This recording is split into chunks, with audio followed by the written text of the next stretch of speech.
masuk surga bukan karena amalmu. Kata Nabi, kamu masuk surga bukan karena amalmu, bukan karena ritualmu.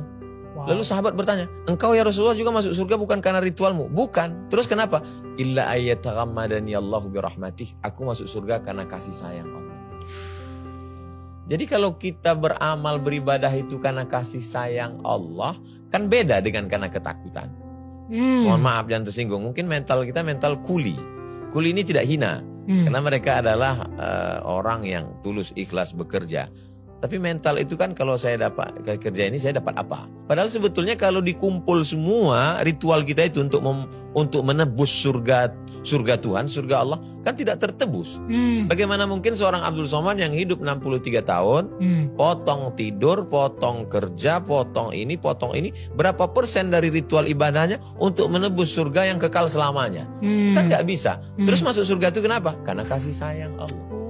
Kalau dia masukkan kita ke surganya karena kasih sayangnya, lalu kenapa kita nggak punya kasih sayang? Saya kalau ngobrol sama banyak teman muslim saya gitu ya, mereka sangat fokus banget sama pahalanya, ya kan? Jadi oh ya biar dapat pahala lebih banyak, supaya nanti di surga dan lain-lain. Tapi kalau misalnya tadi Nabi sempat bilang bahwa orang masuk surga bukan karena amalnya, tapi karena kasih sayang Tuhan. Jadi apa pahala yang selama ini mereka kumpulkan gitu? Karena pahalanya sebanyak-banyak yang mereka kumpulkan, yang gak akan cukup juga. Bang Daniel, pemula ini dia mikirnya belum nyampe di situ. Jadi untuk tahap pemula ini dia masih nanya, saya kalau kerja 1 jam berapa ya? Kamu $2.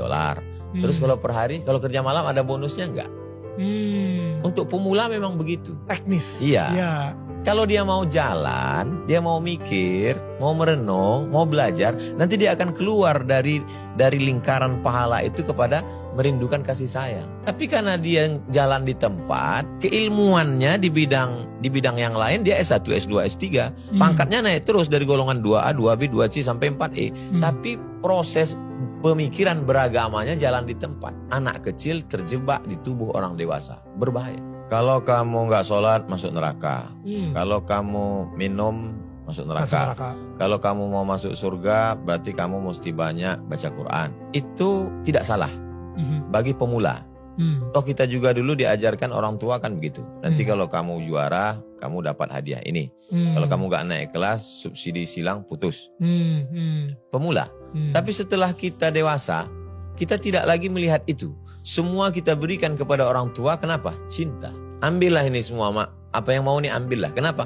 Karena aku tidak bisa membalas sekali teriakanmu saat melahirkan aku. Jadi perlu kedewasaan. Jadi sekarang banyak anak-anak yang terjebak di tubuh orang dewasa. Cara berpikirnya, berpikir anak-anak.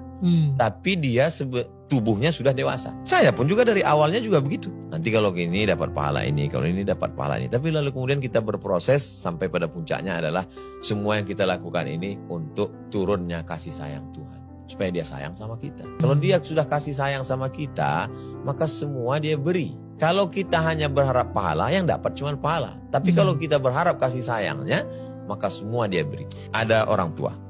Nanti kalau kamu masuk kelas, gaji jajannya segini. Kalau nanti ranking 1, hadiahnya ini. Dapatnya cuma itu. Tapi kalau kasih sayang orang tua didapat, sentuhlah pada hatinya, letak kasih sayangnya, maka semuanya akan yang dikasih. Tidak lagi hubungan ganti rugi. Iya. Tidak barter. Transaksional, ya. Hubungan kita dengan Tuhan itu bukan barter, transaksional. Saya ngerti sih, karena dulu saya transaksional banget soalnya. Ada yang lebih mengerikan lagi, dia angkat Tuhan sebagai direkturnya. Kalau saya buat gini, gaji saya begini. Kalau saya lembur, gaji saya begini. Kalau ternyata saya sudah kerja, nggak dapat yang saya inginkan, dia komplain, unjuk rasa. Tuhan mana? Hubungan kita dengan Tuhan itu bukan transaksional.